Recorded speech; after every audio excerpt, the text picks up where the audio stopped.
Hello, let's see the question. Two small bodies of mass 10 kg and 20 kg are kept at distance 1 meter apart and released. Assume the only mutual gravitational force are acting. Find the speeds of particles when the separation decreases 0.5 metre. तो देखो condition क्या है. पहले ये थी initial, देख लो पहले initial. पहले ये दो पार्टिकल थे, ये 10 kg और ये 20 kg, और इनके बीच में क्या था, 1 मीटर का गैप था. ठीक.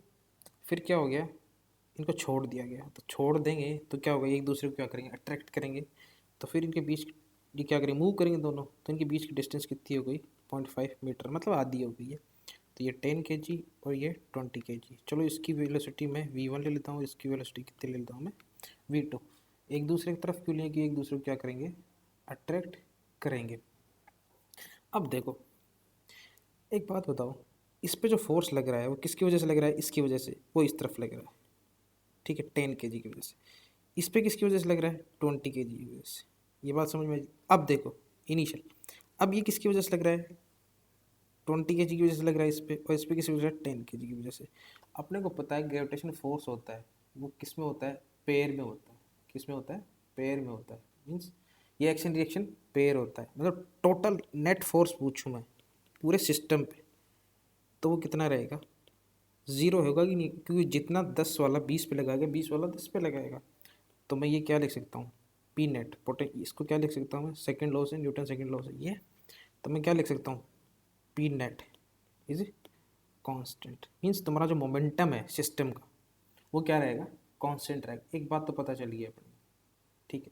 दूसरी बात, इस पर एक अकेला फोर्स काम कर रहा है, कौन सा, ग्रेविटेशन फोर्स. तो अपन जानते हैं वर्क एनर्जी थ्योरम से, work done by all forces, all forces is equal to क्या होता है, change in kinetic energy, k f minus k i. ठीक है, ये अपने को पता है. अब देखो यहाँ कौन सा फोर्स है, सिर्फ ग्रेविटेशनल फोर्स है. तो इसको मैं ये लिख सकता हूँ. ठीक है. अब देखो इसको मैं क्या लिख सकता हूँ, you I minus U F, change in potential energy, k f minus k आई. तो इसको मैं क्या लिख सकता हूँ, k i plus u i equals to k f plus u f. इसी को अपन क्या बोलते हैं, मैकेनिकल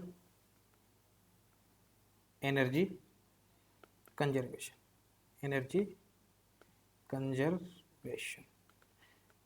क्योंकि यहाँ अकेला फोर्स कौन सा लग रहा है, ग्रेविटेशनल फोर्स लग रहा है, तो मैकेनिकल एनर्जी कंजर्वेशन लगा सकता हूँ दो स्टेप्स पे. तो अपने पास दो कंडीशन आ गई है, कौन कौन सी. पहली बात, अपने को क्या करना है, मोमेंटम क्या करना है, कंजर्व रखना है. दूसरा क्या करना है, अपने को मैकेनिकल एनर्जी कंजर्वेशन लगानी है. उसी से अपना क्या आएगा आंसर. तो देखो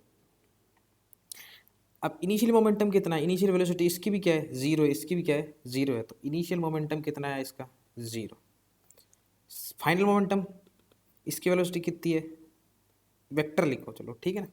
इसकी वेलोसिटी कितनी है, इसको एक्स डायरेक्शन ले लेते हैं, पीछे माइनस एक्स हो गया, p f m one v one, ये किस तरफ आई कैप, उसका एम टू वी टू, लेकिन डायरेक्शन क्या है इसकी, माइनस का आई कैप. तो पी वेक्टर और ये पी इनिशियल और पी फाइनल क्या होंगे, मोमेंटम क्या होगा, कंजर्व होगा पूरे प्रोसेस में, पी फाइनल. ये लिख सकता हूँ, नहीं लिख सकता. तो मैं क्या लिख सकता हूँ इसमें, v one i cap minus का v two i cap equals to zero. तो क्या हो गया, m two v two equals to क्या आ गया, एम वन वी वन, क्योंकि इस तरफ लेके आओगे तो प्लस का हो जाएगा. तो मैं क्या लिख सकता हूँ, एम टू, एम टू मतलब 20 वाला, ये 2 ले रहा हूँ, इसको मैं 1 ले रहा हूँ. चलो ठीक है, क्योंकि अपन ने 1 इसी को लिया. तो m two 20 into v two, तो 10 इंटू वी वन, ये इससे कैंसिल हो गया. तो 2v2 इज टू v1. अपने पास एक क्या आ गई है, कंडीशन आ गई है. किसकी, एक मेरे पास क्या आ गई है, कंडीशन आ गई है. ठीक है. अब देखते हैं, अब बात करते हैं किसकी, मैकेनिकल एनर्जी, एनर्जी कंजर्वेशन की. तो इनिशियल मैकेनिकल एनर्जी और पोटेंशियल एनर्जी लिखते हैं. सॉरी, मैकेनिकल जी means potential energy plus kinetic energy. तो देखो काइनेटिक दोनों की वेलोसिटी कितनी है, जीरो जीरो. तो काइनेटिक एनर्जी तो होगी नहीं, सिर्फ क्या होगी, पोटेंशियल एनर्जी. बाकी अब यहाँ पे क्या होगी, दोनों के बीच सेपरेशन भी है, तो पोटेंशियल एनर्जी तो होगी होगी, प्लस वेलोसिटी भी है, तो काइनेटिक एनर्जी होगी. तो ये लगा दो, क्योंकि के आई तो कितना हो गया मेरे पास, ज़ीरो. तो देखो पोटेंशियल एनर्जी माइनस का जी,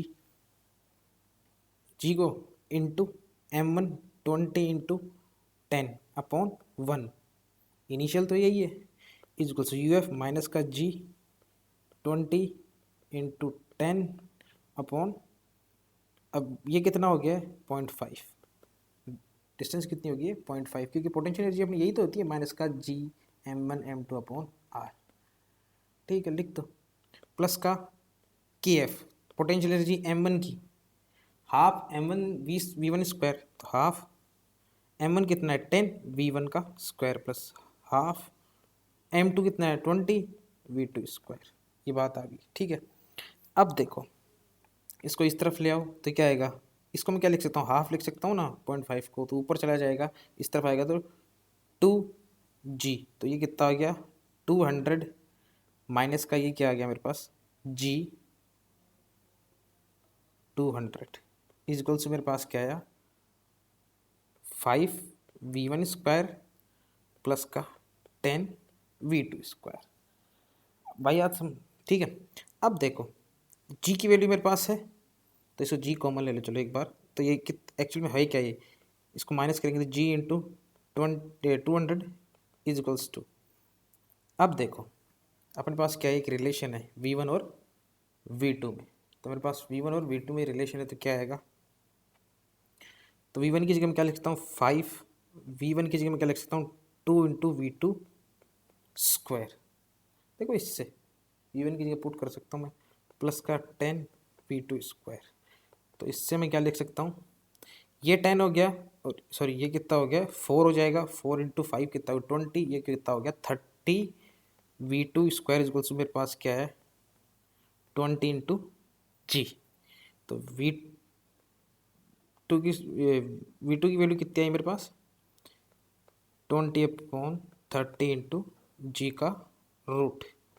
अच्छा ये मेरे पास क्या आ गई v2 की वैल्यू आ गई, ठीक है। तो v1 की वैल्यू कितनी आएगी, चलो इसको निकाल लेते हैं v2 की वैल्यू कितनी आएगी, तो v2 की वैल्यू कितनी आएगी, सॉल्व करेंगे तो इसको सॉल्व करेंगे तो v2 की वैल्यू आएगी अपने पास कितनी 2.1 10⁻⁻5 मीटर पर सेकेंड। अच्छा अब अपने को पता है क्या क्या पता है अपने को, जो v1 है वो क्या है 2v2 है, तो इसका डबल कर दो 4.2 × 10⁻5 पर सेकेंड, और v1 मेरे पास सॉरी v2 कितना है 2.1 10⁻5 मीटर पर सेकेंड।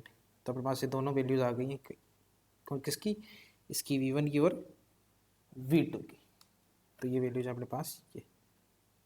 Thank you.